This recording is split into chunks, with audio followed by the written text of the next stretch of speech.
Again, I'll put you under oath. Pag sinabi niyo po kaming pa lamang. Of the United Arab Emirates government. Please don't lie. First time in history na meron tayong DNR secretary na almost every other month bumibiyahe sa abroad. In 2023, 1.1 billion pesos. And in 2024, it will be allotted 1.173 billion pesos. Now, ang gusto ko palang malaman, paano po nagastos itong 1.1 billion noong 2023? First question. Pangalawang question, ano po ang nagbunga sa mga trips na ito? At pangatlo at follow-up question, meron po kasi ako natanggap na mga reklamo mula mismo sa mga taga-DNR na yung secretary daw po ng DNR ay isang jet setter this year alone or starting nung siya po ay ma-appoint, umabot po sa 13 to 14 times yung kanyang foreign trips. Correct me if I'm wrong. Although most of it were official, then if it were official, then ano-ano po yun? Yun muna po ang question ko, Madam Sponsor.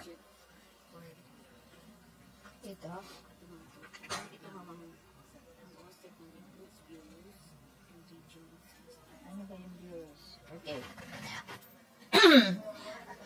The GAA budget spent for travel in 2023 is 1.1 billion. 1.1 billion ba yan? But it includes the travel of the Office of the Secretary, including 4 staff bureaus, namely the Biodiversity Management Bureau or BMB, Forest Management Bureau of FMB, the Land Management Bureau, and the Ecosystems Research and Management Bureau. It doesn't all fall under the Office of the Secretary. Okay, so ibig sabihin meron pong iba't ibang departamento din ang gumamit Yes. ng 1.1 billion. Okay, that's a good answer. Okay.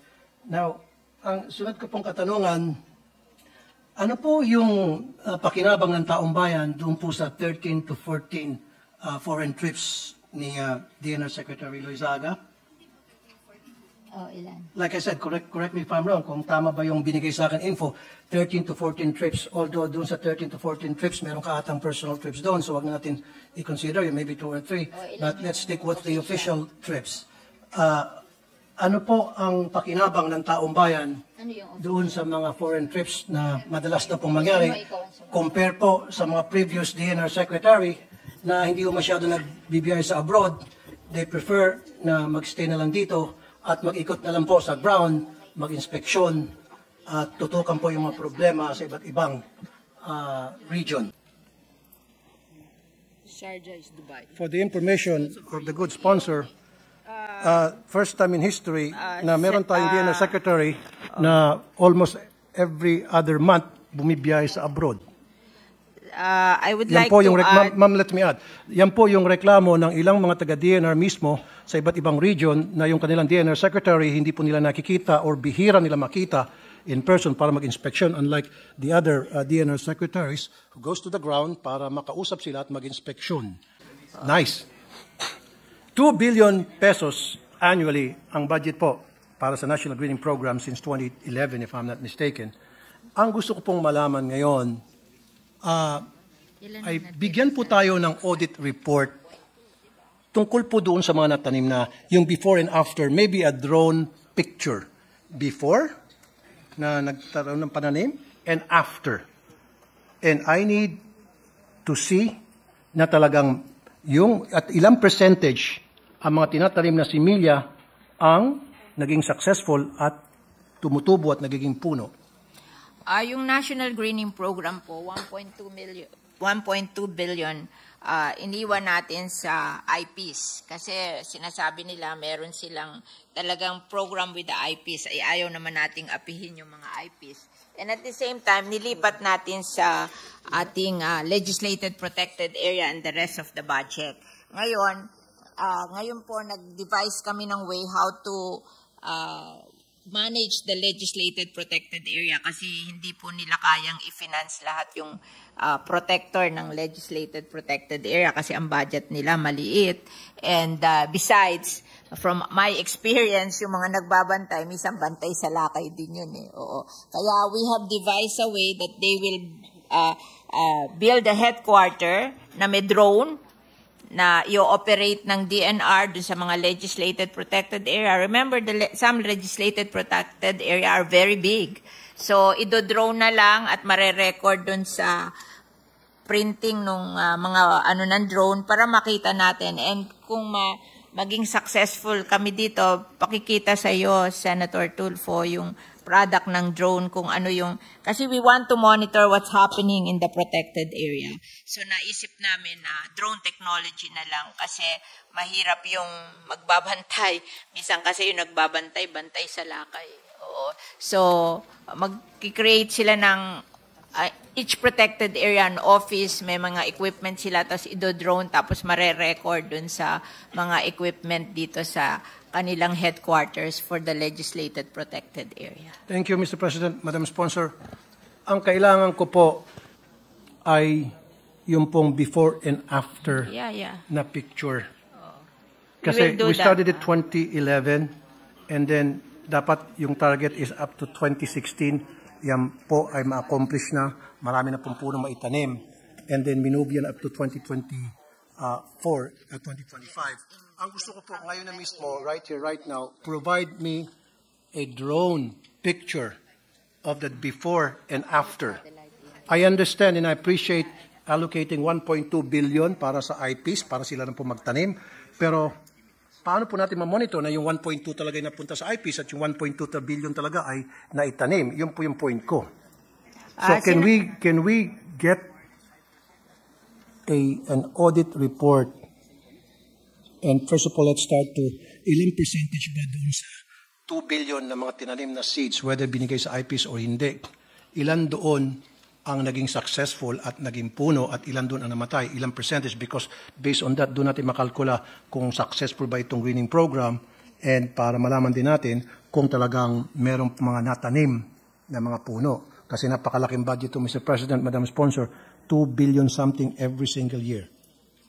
So sabi po nila, meron daw silang satellite picture provided by the NAMRIA and the Forest Management Bureau that there was an increase of 5% from 2011 to 2020 by satellite.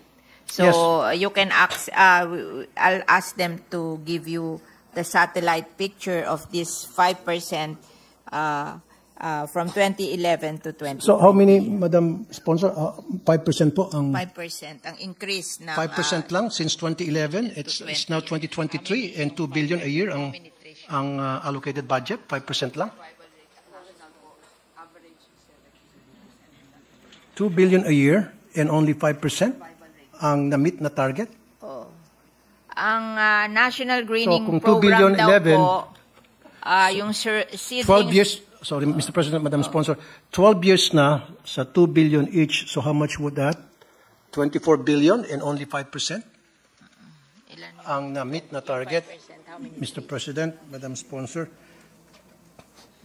5%?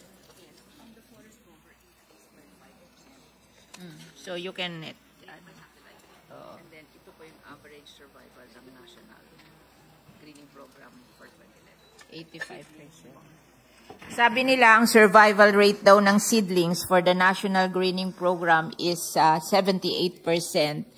And nag-increase yung forest cover by 5%. Ibig sabihin, hindi nila nabibilang by trees, but yung satellite nakikita, the area increased by 5% from 2011 to 2020. Still, that's not enough.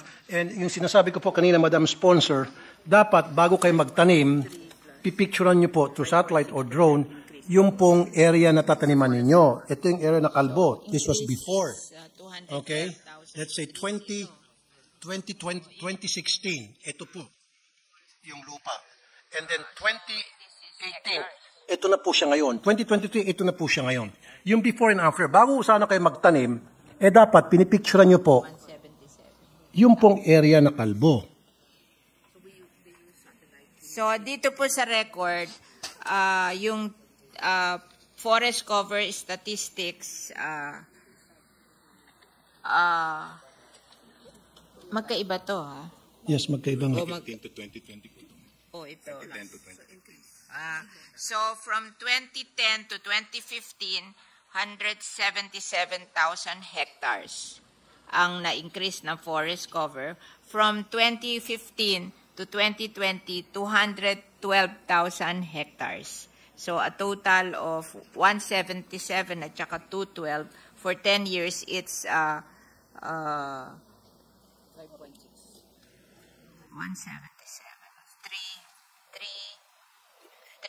389, which is about 5%, more than 5%, 5.6% of the forest cover. Okay, thank you, Madam Sponsor, Mr. President. Madali lang po kasi magbigay ng data, ng No, numero. geotag daw ito. Not only pictures, geotag. Mas maganda po kasi talaga ang picture kasi iba yung nakikita eh.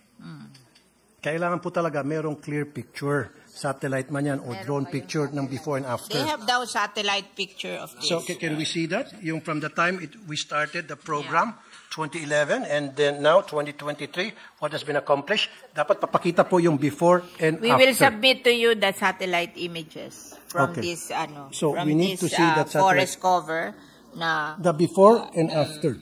yes, before Hindi and po yung after. 5%, hindi po yung mga data. Oh, yeah. So kapag hindi po kayo nakapag-submit yan, I will defer the budget. Yeah. Okay. Lahat po ito based sa picture.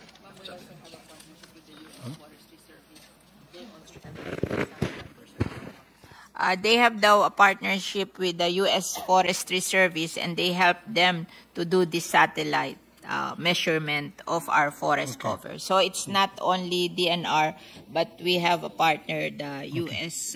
Forest Service. Ilan percent po ba ang ngayon na-accomplish ninyo? 5% pa lang ba since it was since it For started? 10 years, 5%.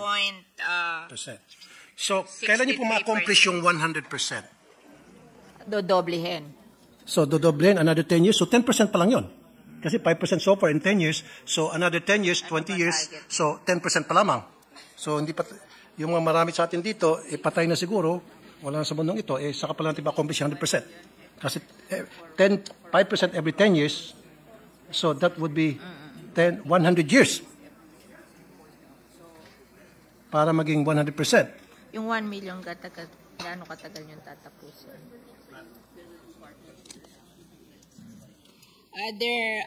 Their target is 1 million hectares for next year. Hopefully daw may mga partners na sasama sa kanila so that they can accomplish more.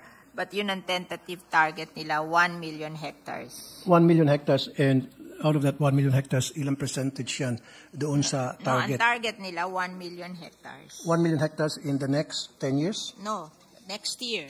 Next year. Kasi ang sabi niyo po- They're trying to find partners who will help them to... So with that 1 million hectares, Mr. President, Madam Sponsor, with that, pag na-accomplish yung 1 year, 1 million, so 100% na kayo sa Hindi target? pa rin.